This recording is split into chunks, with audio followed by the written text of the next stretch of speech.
Muy buenas noches, mi nombre es Pedro Manuel Amaya Moreno y les voy a exponer el tema sobre escuela clásica y fisiócrata. Para empezar vamos a definir cómo surgió la escuela clásica. La escuela clásica económica fue un sistema que surgió en el año de 1776. Con esto se rompieron las barreras del feudalismo como sistema económico y se mantuvo activa hasta mediados del siglo XIX. En este tiempo de la escuela clásica se marcó el inicio del auge del capitalismo como sistema económico. Su principal representante fue Adam Smith, ¿sí? Que es el señor que se mira en el retrato. Las causas de su aparición, una de las principales causas fue porque surgió el problema de la riqueza, el origen, distribución y análisis del valor.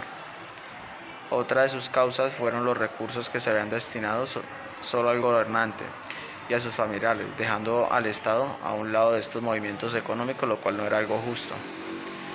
Y otro fue el sistema feudal, que se encontraba en decadencia y se encontraba muy agotado. Algunas de las características, por ejemplo, una muy interesante de esta, de la escuela, es el matiz moral, que indicaba que el egoísmo de los agentes sociales proveía a la economía en su conjunto de efectos positivos, ¿sí? Otra característica era que los economistas clásicos intentaron y en parte lograron explicar el crecimiento y el desarrollo económico. En una época en la que el capitalismo se encontraba en pleno auge tras salir de una sociedad feudal y en la que la revolución industrial provoca enormes cambios sociales. Y pues otro cambio que se mostró fue la organización de una sociedad alrededor de un sistema en el que cada individuo buscara simplemente su propia ganancia, ¿sí? O sea, su propia economía. Algunos de los postulados fueron el Estado, que no debe intervenir en el funcionamiento de los mercados, el libre mercado, que dará como resultado una asignación óptima de los recursos, la política monetaria es ineficaz, la política fiscal es ineficaz, el valor de un bien está determinado por la cantidad de trabajo que se utiliza en producirlo.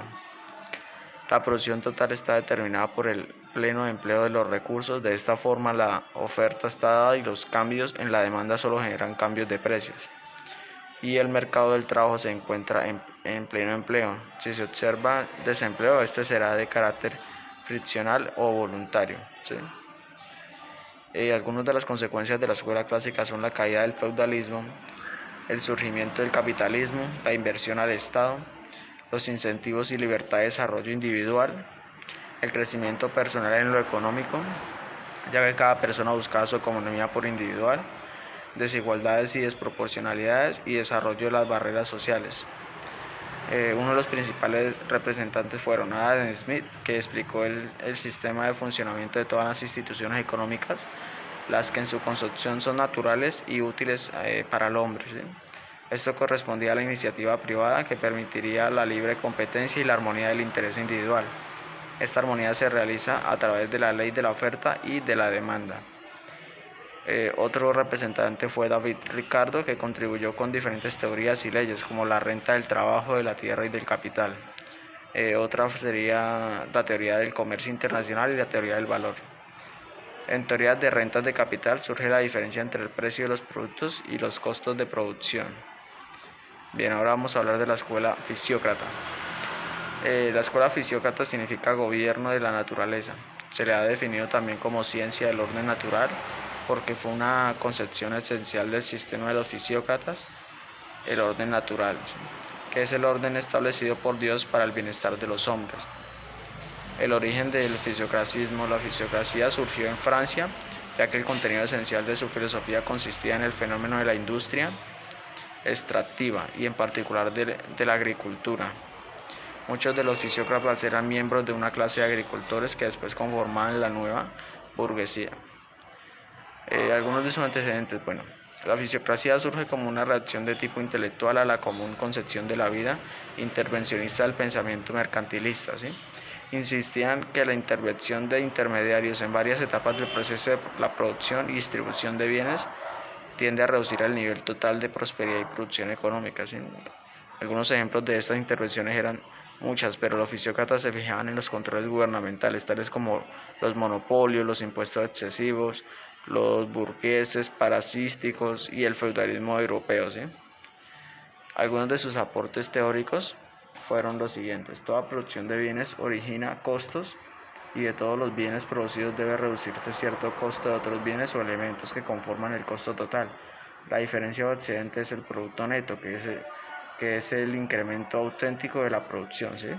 Ese incremento neto de la producción solamente puede obtenerse de la explotación agraria. Otro de sus aportes históricos es que esta es la tesis fisiócrata central para esta escuela: la tierra o el suelo explotado, es decir, como tal principal fuente la agricultura. La división de la sociedad. La clase de los propietarios del suelo o clase propietaria que vive de la renta es una. La clase de los agricultores o clase productiva es la segunda. Y la clase de industrias y comerciantes dedicada a las labores no agrícolas, ¿sí?, a las cuales se llamó clase estéril por considerarlas improductivas. Aparte de esas tres clases activas de la vida económica, se señaló también la clase desposeída compuesta por los consumidores. Algunas de sus características fueron el individualismo y laissez-faire, la propiedad privada, rendimientos decrecientes y la inversión de capitales. Uno de los principales representantes fue Francois Quesnay, que nació en 1694 y falleció en el año 1774. ¿Sí? Él fue un economista y físico francés, fundador de la escuela fisiócrata, mediante su obra Tableau économique, publicada en 1758. Aquel libro fue uno de los primeros intentos, sino el primero, de tratar de describir el funcionamiento de la economía de manera analítica. Es por ello que es una de las primeras contribuciones importantes al pensamiento económico, que luego sería continuado por los teoristas clásicos como Adam Smith y David Ricardo. Como conclusión de ello, se puede concluir que la escuela clásica económica fue un movimiento y sistema que revolucionó en su momento, pero ahora se considera el capitalismo en ciertos países como una destrucción al mismo sector proletario, ¿sí? Así lo mencionaba Marx en sus argumentos contra el capitalismo. Y en otros países como Estados Unidos se ve como una forma de desarrollarse de manera libre e independiente, solo viendo los intereses propios. Otra de las conclusiones es que la agricultura para los fisiócratas era la única actividad efectivamente productiva. Como se pudo hablar, solo se dedicaban a la agricultura, de la que dependían de todos los demás. En consecuencia, había que fomentar un desarrollo económico basado en una agricultura altamente capitalizada y tecnificada, una política económica liberal en la cual hubiera libertad de precios y de mercado, libertad de empresa y de cultivos, libertad de circulación y de comercio, así como una reducción en las barreras aduaneras. Aquí está la biografía y muchas gracias por escuchar.